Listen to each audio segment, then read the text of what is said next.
السلام علیکم friend and fans, تو کیسے ہیں آپ؟ آج کا ہمارا ویڈیو کا ٹاپک ہے بادشاہ اور ملکہ کی گفتگو سن کر ایک چور کا توبہ طیف ہو جانا۔ تو بنا کسی دیری کے چلتے ہیں اپنی ویڈیو کی طرف۔ ایک چور بادشاہ کے محل میں چوری کی نیت سے داخل ہوا۔ وہ چور تھوڑا سا آگے بڑھا تو ایک کمرے میں پہنچا اور ملکہ اور بادشاہ کی باتوں کی آواز آ رہی تھی۔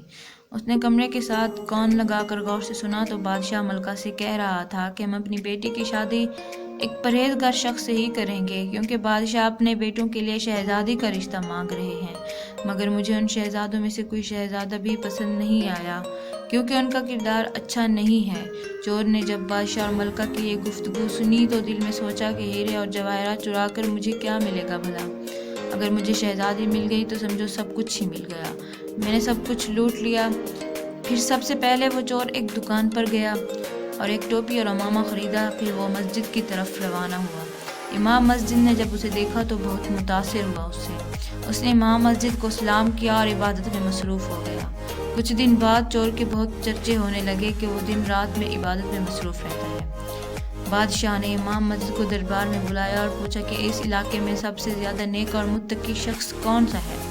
امام مسجد نے کہا، اے بادشاہ سلامت، کچھ دن پہلے ایک نوجوان اس علاقے میں آیا ہے۔ وہ دن رات کی عبادت میں مشغول رہتا ہے، نہ کسی سے بات کرتا ہے، نہ کچھ کھاتا ہے، نہ کچھ پیتا ہے۔ بادشاہ نے یہ سن کر اپنا خاص وزیر اس کی طرف بھیجا۔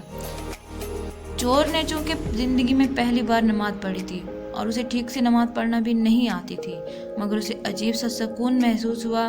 اس کی آنکھوں سے آنسو جاری ہونے لگے کہ اس نے اپنا مقصد حاصل کرنے کے لیے اللہ تعالیٰ کی جھوٹی عبادت کا ڈرامہ کیا۔ اس کے دل میں اللہ تعالیٰ کی محبت پیدا ہو گئی۔ اس نے سچے دل سے چوری سے توبہ کر لی۔ پھر کچھ دیر بعد وزیر مسجد میں داخل ہوا اور اس آدمی یعنی جو پہلے چور ہوا کرتا تھا سے ملاقات کی، اور پھر ملاقات کے بعد وزیر نے اسے کہا، اے اللہ کے نیک آدمی، بادشاہ اپنی بیٹی کا نکاح آپ سے کروانا چاہتے ہیں۔ وزیر کی بات سن کر آدمی نے کہا، بادشاہ بہت گھاٹے کا سودا کر رہے ہیں۔ وزیر نے کہا کہ میں نے آپ کی بات کو نہیں سمجھا۔ پھر آدمی نے کہا کہ وہ بادشاہ کے مال میں چوری کرنے آیا تھا، اور بادشاہ اور ملکہ کی دعا اور گفتگو سن کر یہ عبادت کا ڈرامہ کرنے چل پڑا۔ وزیر یہ سب سن کر حیران ہوا اور واپس چلا گیا۔ تو فرینڈ اینڈ فینس، حقیقت میں اس شخص نے گھاٹے کا سودا نہیں کیا تھا۔ اس نے دنیا کی شان و شوکت کو ٹھوکر مار کر ایک ایسا رستہ اپنا لیا تھا جو خالق کے حقیقی طرف جاتا ہے، جس راستے پر چل کر کوئی بھی بے مراد نہیں لوٹا، جہاں سب زندگی کا حقیقی مقصد حاصل کر لیتے ہیں۔